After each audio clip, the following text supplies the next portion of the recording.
والے ہیں. یہ حضور کے لیے عمومی حکم تھا اور یہ اس وقت حکم نازل ہوا تھا جب آقا کریم صلی اللہ علیہ وسلم کی بارگاہ میں کچھ رؤوسان مکہ کے بڑے بڑے سردار جو تھے وہ آ کر کہنے لگے کہ یہ جو تمہارے پاس فقراء اور مساکین بیٹھتے ہیں تم انہیں اپنے پاس سے ہٹا دو تو ہم آ کے تمہارے پاس بیٹھیں گے, تمہاری بات سنیں گے.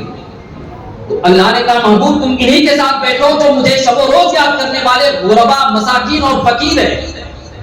یہ حکم کو اللہ رب العزت نے اپنے محبوب پر نازل فرمایا اور یہ کلام حضور سے تھا, مگر اس کا جو حکم تھا وہ عمومی تھا.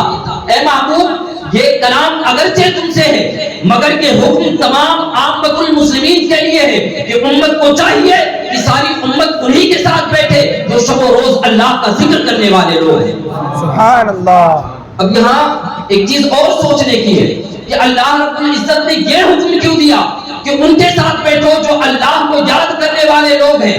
آپ ذرا دیکھیں کہ اللہ نے یہ حکم دیا کہ اللہ والوں کی بارگاہ میں بیٹھو جو شب و روز اللہ کو یاد کرنے والے لوگ ہیں. حالانکہ حکم تو یہ ہونا چاہیے کہ اے لوگوں میری بارگاہ کی طرف آ جاؤ, اللہ اللہ کرو, رب کی بارگاہ سے تمہیں رب کی خوشنودی مل جائے گی. مگر یہاں حکم یہ ہو رہا ہے اے میرے بندو اگر تم فلاح و بہبود چاہتے ہو تو ان لوگوں کے ساتھ بیٹھ جاؤ جو شب و روز اللہ کا ذکر کرنے والے لوگ ہیں. کیا مطلب یہاں معاملہ ایسا ہے کہ جو لوگ اللہ والوں کی بارگاہ میں بیٹھتے ہیں پھر وہ اللہ والے انہیں اللہ سے ملا دیا کرتے ہیں. سرکار مفتی اعظم کی زبان میں یوں کہو کہ بس مولا چاہتے ہو تو وسیلہ ڈھونڈ لو, بے وسیلہ نجدیو ہرگز خدا مل سکتا. رب کی بارگاہ چاہتے ہو, رب کی بارگاہ کا قرب چاہتے ہو تو اللہ والوں کی بارگاہ سے جڑ جاؤ, اللہ والوں کے قدموں سے لپٹ جاؤ, یہیں سے تمہیں اللہ کی بارگاہ تک یہ پہنچا دے گا. آئیے ذرا دیکھیں یہ بڑی اعلیٰ باتیں میں کر رہا ہوں. نچلی سطح پہ اتر کر اگر ہم بات کریں نا تو اصحاب کہف کا واقعہ آپ نے بارہا سنا ہوگا.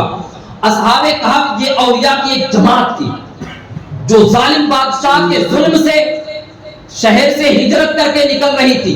ایک غار میں انہوں نے قیام کیا. آپ نے واقعہ پڑھا اور سنا ہوگا کہ ساتھ میں ایک کتا بھی تھا, ساتھ میں ایک کتا تھا. جب اصحاب کہف بادشاہ کے ظلم سے نکل کر جانے لگے تو یہ کتا ان کے پیچھے ہو گیا.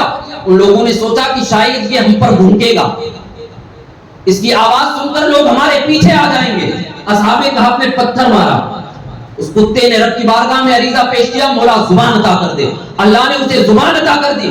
اپنے دونوں پیر پر کھڑے ہو کر اصحاب کہف سے اس نے کہا اے اصحاب کہف, اے اللہ والو, تم سوچتے ہو کہ میں تم پر بھوکوں گا؟ میں ایسا کبھی نہیں کروں گا, بلکہ میں تمہارے ساتھ وفاداری کے ساتھ رہوں گا. پھر یہ کتا اصحاب کہف کا ان کے ساتھ ہو لیا. وہ غار میں آرام فرما ہوئے, کتا دہلیز پر بیٹھ گیا. اللہ نے اس کا تذکرہ قرآن میں کیا ہے وَقَلْبُهُمْ بَاسِطٌ ذِرَاعِهِ بِالْوَسِيطِ. وہ کتا اپنی دونوں ٹانگیں پھیلا کر اصحاب کہف کے دہلیز پر بیٹھا ہوا تھا. 300 سال غالباً یا 309 سال اصحاب کہف غار میں رہے. اللہ اپنی تجلیاں ان پر ڈالتا رہا. اپنے فضل سے اللہ نے اصحاب کہف کو محفوظ رکھا. 300 سال کے بعد وہ اٹھتے ہیں. 300 سال کے بعد انہیں اللہ نے اٹھایا. اب ذرا دیکھیں اصحاب کہف کو اللہ نے اٹھایا تو یہ اللہ والے تھے. سمجھ میں بات آتی ہے کہ اللہ نے انہیں محفوظ رکھا. اللہ کے انوار و تجلیات 300 سال تک ان اولیاء پر برستی رہی. ان کے کیفیات بدلتے رہے یہاں تک کہ ان کا لباس بھی محفوظ رہا. فرماتے ہیں کہ اولیاء پر اللہ کی رحمتیں نازل ہوتی تھی. جس طرح آج بارش ہوتی ہے, دیوار کے سائے میں ہم چھپ کر کھڑے ہوتے ہیں, بارش سامنے ہوتی ہے مگر اس کے چند قطرے اڑ کر ہمارے اوپر بھی پڑتے ہیں. بے عینی اللہ والوں پر, اصحاب کہف پر اللہ کے انوار و تجلیات کی بارشیں ہو رہی تھی. اس کے چند قطرے اڑ کر اس کتے پر پڑ رہے تھے جس کی برکت یہ تھی کہ اللہ نے جس طرح اصحاب کہف کو محفوظ رکھا اسی طرح ان کی صحبت میں بیٹھنے والے اس وفادار کتے کو بھی اللہ محفوظ رکھا. اور صرف محفوظ ہی نہیں رکھا بلکہ اللہ نے یہ مقام عطا فرمایا کہ جنت میں بھی اس کتے کا داخلہ ہوگا. صرف ولیوں کی بارگاہ سے جڑنے کا یہ فائدہ ہے. ذرا حضرت جنید بغدادی کی بارگاہ دیکھ لیں. میں آخری بات عرض کر رہا ہوں. حضرت جنید بغدادی رضی اللہ تعالیٰ نے محفلیں باز سجا کرتی تھی, لوگ آ کر بیٹھا کرتے تھے. ایک لمبا ہجوم ہوا کرتا تھا, ایک کتا تھا جو معمول کے مطابق محفل سے کچھ دور پر آ کر بیٹھ جایا کرتا تھا, کچھ دور پر بیٹھ جاتا. حضرت جنید بغدادی رضی اللہ تعالیٰ بعض فرماتے ایک دن 2 دن 3 دن پابندی سے وہ کتا آ کر بیٹھا کرتا تھا.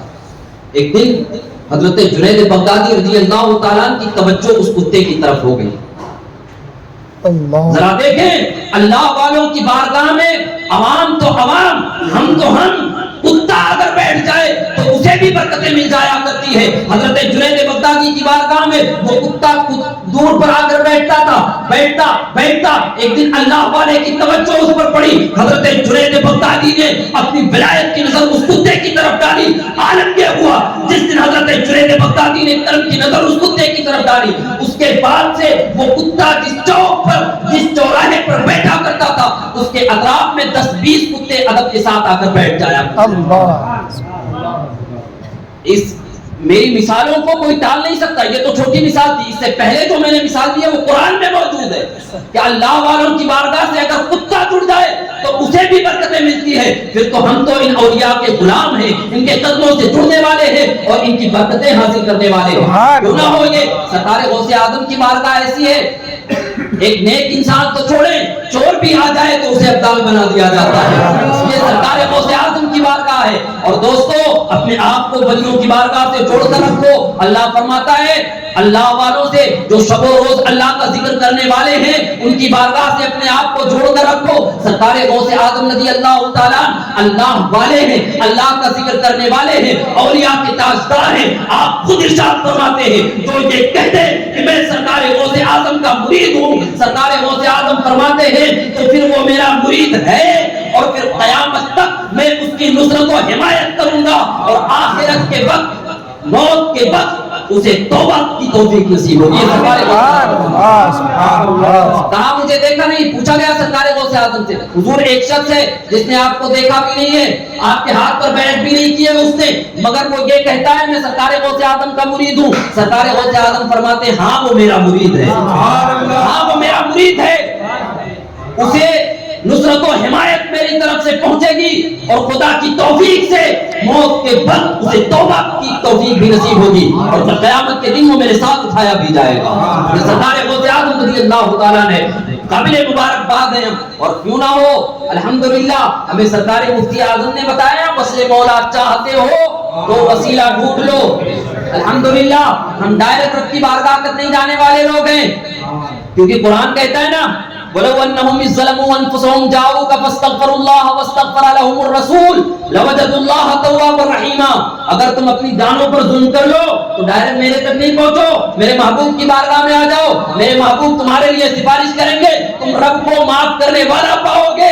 جب اللہ یہ ذہن دے رہا ہے کہ محبوب کی بارگاہ سے آ کر مشتق مانگو تو خدا کی قسم اب محبوب تک پہنچنے کے لیے یہ اللہ کے ولی راستہ ہے، ان کی بارگاہ میں حاضر ہو، یہ حضور کی بارگاہ تک پہنچائیں گے، پھر حضور رب کی بارگاہ تک پہنچائیں. مولا چاہتے ہو تو وسیلہ ڈھونڈ لو، بے وسیلہ نزدی ہو ہرگز خدا ملتا نہیں. اور ہم قادری تو سرکار اعلیٰ حضرت کی زبان میں یہ کہیں گے بد سہی، چور سہی، مجرم و ناکارہ سہی، ہے یہ کیسا ہی سہی، ہے تو کریمہ تیرا اور تیرے ٹکڑوں پہ پلے، غیر کی ٹھوکر پہ نہ ڈال، جھڑکیاں کھائیں کہاں چھوڑ کے صدقہ تیرا. اللہ رب العزت اس محفل پاک کو قبول فرمائے، تمام معاونین اور ذمہ داران کو اللہ خوب برکتیں عطا فرمائے، تمام حاضرین کو اللہ رب العزت اس محفل پاک کی خوب برکتیں عطا فرمائے. اللہ رب العزت صاحب مزار کی برکتوں سے ہم سب کو مالا مال فرمائے. وآخر دعوانا الحمدللہ رب العالمین. السلام علیکم ورحمۃ اللہ تعالی.